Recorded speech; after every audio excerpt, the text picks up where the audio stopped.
ಸಂವಿಧಾನ ಶಿಲ್ಪಿ ಅಂಬೇಡ್ಕರ್ಗೆ ಅವಮಾನ ಮಾಡಿದ ರಾಯಚೂರು ಜಿಲ್ಲಾ ನ್ಯಾಯಾಧೀಶರನ್ನ ವರ್ಗಾವಣೆ ಮಾಡುವ ಬದಲು ಸೇವೆಯಿಂದಲೇ ವಜಾ ಮಾಡಬೇಕೆಂದು ಆಗ್ರಹಿಸಿ ದಲಿತ ಸೇವಾ ಸಮಿತಿಯಿಂದ ಪುತ್ತೂರಿನ ಅಮರ್ ಜವಾನ್ ಜ್ಯೋತಿ ಬಳಿ ಪ್ರತಿಭಟನೆ ನಡೆಸಲಾಯಿತು. ಪ್ರತಿಭಟನೆಯನ್ನು ಉದ್ದೇಶಿಸಿ ಮಾತನಾಡಿದ ದಲಿತ ಸೇವಾ ಸಮಿತಿಯ ಸ್ಥಾಪಕಾಧ್ಯಕ್ಷ ಸೇಸಪ್ಪ ಬಿದ್ರಕಾಡು, ಅಂಬೇಡ್ಕರ್ನ ಅವಮಾನಿಸಿದ ನ್ಯಾಯಾಧೀಶರ ವಿರುದ್ಧ ದೇಶದ್ರೋಹದ ಪ್ರಕರಣವನ್ನು ದಾಖಲಿಸಬೇಕು. ನ್ಯಾಯಾಧೀಶ ಸ್ಥಾನದಲ್ಲಿ ಇರಲು ಆ ವ್ಯಕ್ತಿ ಅನರ್ಹರಾಗಿದ್ದು ಸರ್ಕಾರ ತಕ್ಷಣವೇ ಅವರನ್ನು ಸೇವೆಯಿಂದ ವಜಾ ಮಾಡಬೇಕೆಂದು ಒತ್ತಾಯಿಸಿದರು.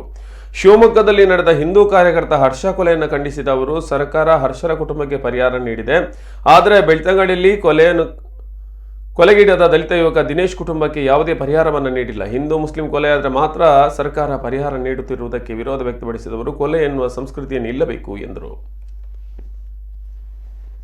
ಬೇಕಾದಂತ ಸಂಬಂಧಪಟ್ಟ ಇಲಾಖೆ ಇದೆ, ಸಂಬಂಧಪಟ್ಟ ಅಧಿಕಾರಿಗಳಿದ್ದಾರೆ. ಆ ಮೂಲಕ ಹೋಗಿ ನಾವು ನ್ಯಾಯ ಕೇಳಬೇಕು ಹೊರತು ಒಬ್ಬನನ್ನು ಬಡಿಯುವುದು ದೌರ್ಜನ್ಯ ಮಾಡುವಂಥದ್ದು ಇವತ್ತು ಅದು ತಪ್ಪು. ಆದ್ದರಿಂದ ಈ ಘಟನೆಯನ್ನು ಕೂಡ ನಾನು ಇವತ್ತು ಈ ಸಂದರ್ಭದಲ್ಲಿ ನಾನು ಖಂಡಿಸ್ತಾ ಇದ್ದೇನೆ. ಮತ್ತೆ ಮೊನ್ನೆ ಇಲ್ಲಿ ಸರ್ಕಾರ ಪರಿಹಾರ ಕೊಡ್ತಾ ಇದೆ. ಮೊನ್ನೆ ನಮ್ಮ ಶಿವಮೊಗ್ಗದಲ್ಲಿ ಹರ್ಷ ಎಂಬ ಯುವಕನ ಹತ್ಯೆ ಆಯಿತು. ಈ ಘಟನೆಯನ್ನು ಕೂಡ ನಾನು ಖಂಡಿಸ್ತಾ ಇದ್ದೇನೆ. ಯಾಕಂತ ಹೇಳಿದ್ರೆ ಹತ್ಯೆ ಮಾಡುವಂಥದ್ದು, ಕೊಲೆ ಮಾಡುವಂಥದ್ದು ಯಾವ ಧರ್ಮದಲ್ಲಿ ಕೂಡ ಇಲ್ಲ, ಯಾವ ಜಾತಿ ವಿಚಾರದಲ್ಲಿ ಕೂಡ ಇಲ್ಲ. ಆದ್ದರಿಂದ ಈ ಕೊಲೆಯನ್ನು ಕೂಡ ಖಂಡಿಸ್ತಾ ಇದ್ದೇನೆ. ಆದರೆ ಆ ಯುವಕನಿಗೆ ಇವತ್ತು 25 ಲಕ್ಷ ಸರ್ಕಾರ ಪರಿಹಾರ ಕೊಟ್ಟಿದೆ. ಇವತ್ತು ಇಲ್ಲಿ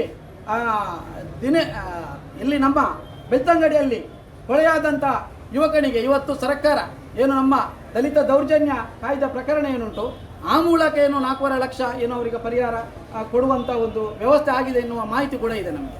ಆದರೆ ನಾವು ಹೇಳ್ತಾ ಇದ್ದೇವೆ, ಹರ್ಷನಿಗೆ ನೀವು